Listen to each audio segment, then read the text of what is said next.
Welcome to the Art of Reflection, the space where we pause, breathe, and ask the questions that too often go unanswered in the rush of daily life. Today's episode begins with a quiet paradox. We are more connected than ever, and yet more alone than ever before. It's a strange and silent epidemic. Loneliness in the age of connection. We live in a world saturated with signals. Notifications blink, messages flood in, people post daily, hourly, relentlessly. Connection is just a tap away. And yet, the moments we feel truly seen, heard, understood are rare. So we sit at dinner with our phones at the table. We text, "I'm fine," while feeling hollow. We scroll through curated lives while questioning our own. It's not that we aren't connected. It's that we are too connected to the wrong things, and not enough to each other. The philosopher Byung-Chul Han speaks of a world that has become transparent, exposed, but not more intimate. We no longer protect the inner selves. We perform it.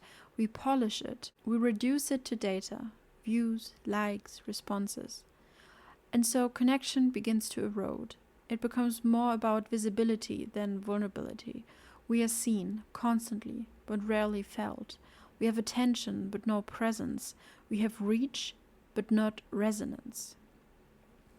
And this is where loneliness creeps in, not in the absence of people, but in the absence of being met at depth. There's a kind of loneliness that's loud, like grief, heartbreak, or rejection. But the loneliness I want to talk about today is quieter. It's ambient, subtle, chronic. It's the feeling of standing in a crowded room, smiling politely and feeling completely alone inside. It's the ache you feel after small talk that never turns real. It's the hollow after a long scroll through faces you know, but don't know you. It's not just a personal feeling, it's a social pattern, shaped by culture, technology, and habit. We've designed a world that favors independence over interdependence, distraction over depth, speed over stillness, and loneliness has become part of the background noise of modern life. Loneliness doesn't just affect the heart, it reshapes the mind. Studies show that chronic loneliness impacts sleep quality, immune system strength, cognitive function, and even how we interpret reality. When we're lonely, we become more guarded, interpret neutral expressions as negative. We assume rejection before it happens. Loneliness breeds fear, and fear isolates us further. It becomes a feedback loop. We crave connection, fear rejection, withdraw, feel more lonely, and so on. The cycle is painful, but it's not irreversible. Here's the uncomfortable truth. Sometimes we protect ourselves from the very thing we long for. We want closeness, but fear it. So we build emotional armor, humor, busyness, perfectionism, cynicism, silence. We pretend to be okay because saying "I'm lonely" feels shameful. And yet, almost everyone I know carries this ache. Some openly, most secretly. But here's another layer to this. When we try to get real, to say "I'm not okay" or "I feel empty," we're often told we're too intense, that we're oversharing, that we should get over ourselves. As if emotional honesty is somehow indecent. But the real indecency is pretending everything's fine while we crumble quietly inside.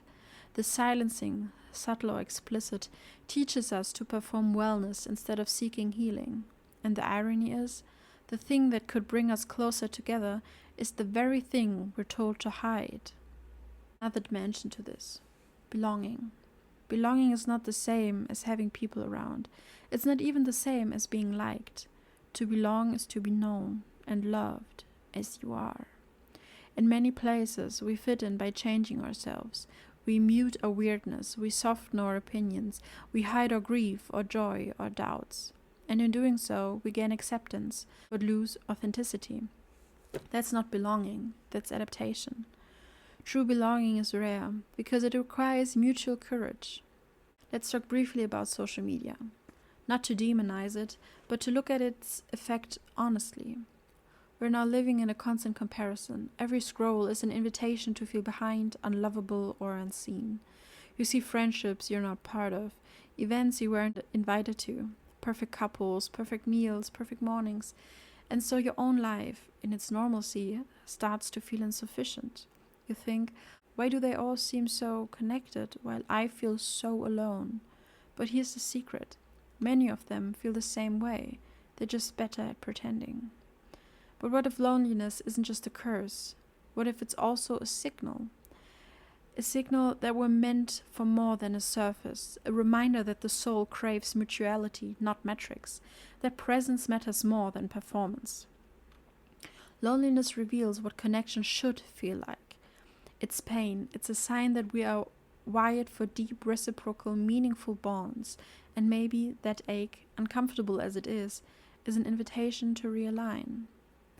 There's no quick fix, but there are paths through.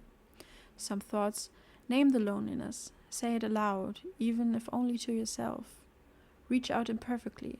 Vulnerability is way more powerful than perfection. Listen more deeply. Often others are waiting for someone to ask how they really are. Build micro moments of connection, a genuine glance, a voice message, a letter. Also practice presence. Be where you are, with someone, fully, even briefly. And most of all, don't wait for others to go first. The courage to connect often begins with you. Take a moment to sit with these questions. When do I feel most lonely, and why? What kind of connection do I truly long for? What small act could I take today to move closer to that? Who in my life might be feeling this too, and how could I reach them? Loneliness is not a weakness. It's a part of being human. To feel lonely means you're still open to love, still longing, still alive, and in a world of noise, stillness and honesty are revolutionary acts. So today, instead of scrolling past the ache, sit with it, speak with it, let it soften you, and then offer someone else the gift of real presence.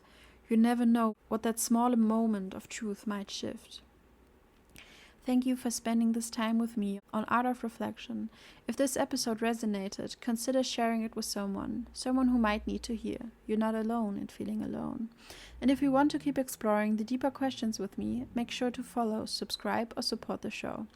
Until next time, keep questioning, keep reflecting, and stay curious.